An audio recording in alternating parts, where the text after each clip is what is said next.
Do you want to get a faster rehab after an acute injury? Or do you want to get rid of severe pain you have had for many years maybe? Then look into this video. You can have the correct diagnosis, the correct therapist and the correct treatment and the correct exercise and still not improve as expected. This is happening every day, and it does not mean that you always have the wrong exercise. It does not mean that the therapist is bad, and it does not mean that the pain is imaginary.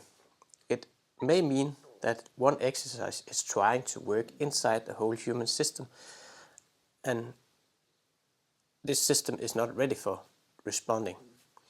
Imagine a person with back pain. This person has already received several different exercise programs, but the person sleeps only 5 hours a night, eat too little, sit still the most of the day and feel mentally overloaded, and is constantly worried about the pain. In that situation, is one more back exercise than needed? Probably not. Now imagine another person, a person where this person sleeps well, eats enough, has good energy, feels mentally well, and has just had an ACL operation. This person does not need a complete lifestyle change. This person mainly needs a specific and progressive rehabilitation program for the knee. The same 6 elements are important for both people, but the main problem is different. And the first priority should always be different. In this video, I'll show you 6 main elements through which we can influence our body and our brain. They affect pain, healing, physical capacity, stress, performance, recovery, and quality of life. The purpose is simple, that to find the main imbalance, to choose the first right action, and to stop spending all our time on the small details while much larger problem is being ignored. The 6th element I'm talking about is breathing, sleep, diet, physical activity, brain activity, and sensory input. Knowing the 6 names is easy. The important part is to understand how they work together and to knowing which element to change first. Almost everything we can do with our body and brain can be placed within one or more of these 6 elements. When we walk, run, lift weight, stretch, or practice an exercise, we use physical activity. When we learn, plan, remember, worry, solve problems, or focus, we use brain activity. When we eat and drink, we give the body energy, protein, carbs, fat, vitamins, minerals, and fluid. When we hear, touch, smell, taste, balance, and feel movement, we receive sensory input. Breathing supports the exchange of oxygen and carbon dioxide. Breathing can also help us by changing tension, attention, and our present level of activation. Sleep gives the body and brain the long period of different forms for regulation, memory processing, and recovery. And many actions belong to more than one element. So balance training is physical activity and sensory input. Learning new movement combines the physical activity and the brain activity and sensory input. Meditation may improve or involve breathing, brain activity, and sensory input. A walk in nature may include movement, breathing, vision, sounds, daylight, balance, and mental rest. So the 6 elements are not separate boxes. They work together. Poor sleep may affect energy, appetite, concentration, physical performance, and pain sensitivity. Too much physical load may affect sleep, energy. Too little physical activity may affect the strength, confidence, mood and physical capacity. And mental pressure may affect sleep, breathing, attention, and pain. This is why balance is the central idea, but balance does not mean equal amount. And balance does not mean doing as much as possible. So balance means that the right amount for the person, the situation and the goal.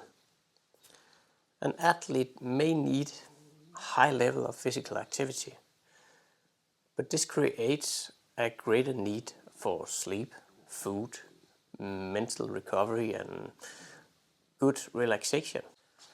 And a person with stress may not need more challenges.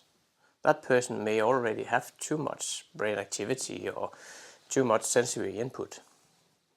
The first step may be less noise, fewer decisions, calmer breathing, more regulated sleep and simple practice movement.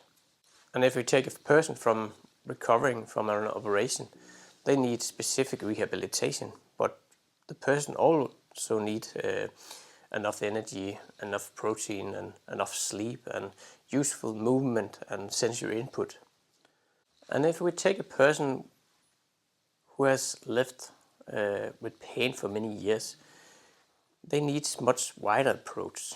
They may need help. There may be poor sleep, fear of movement, low physical activity, mental pressure, worried about the body and a nerve system that has become very protective. The pain is real sensory and emotional expression. Pain can be influenced by biological factors, physical factors and social factors. This does not mean that the painful body part is not important. It does not mean that the tissue damage is not important. And it does not mean that the pain is created by thoughts alone. Pain is real. The point is that we must understand both the body parts and the whole person.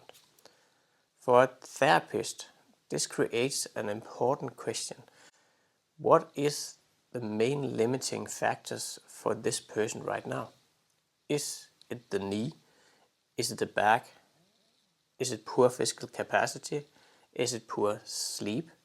Is it low energy? Is it fear? Is it mental overload? Or is it combination? Is it combination for several factors? So we should not automatically try to correct every small imbalance. We should find the factors that has the greatest influence and something that the person have a realistic chance of changing. Here is the first practical tool. I'll call it the traffic light, or the traffic light check. If you write down the elements: breathing, sleep, diet, physical activity, brain activity and sensory input. Now mark each as green, yellow or red. Green means that this area is supporting you, and yellow means that this area may need some attention, while the red means that this area is clearly limiting you or overloading you. So red does not mean that you have done something wrong. It simply means that this may be a good place to look first. So for every element, ask two questions. Is there too little or is there too much? A person may have too little physical activity. Another person may have too much, maybe far too much. A person may have too little mental stimulations, and another person may have constant mentally overload. Another person may have received too little sensory input, while another person may have overwhelmed themselves by sounds, lights, screens and interrupting. And do not try to solve everything yet. First, create the overview. then decide what needs to change.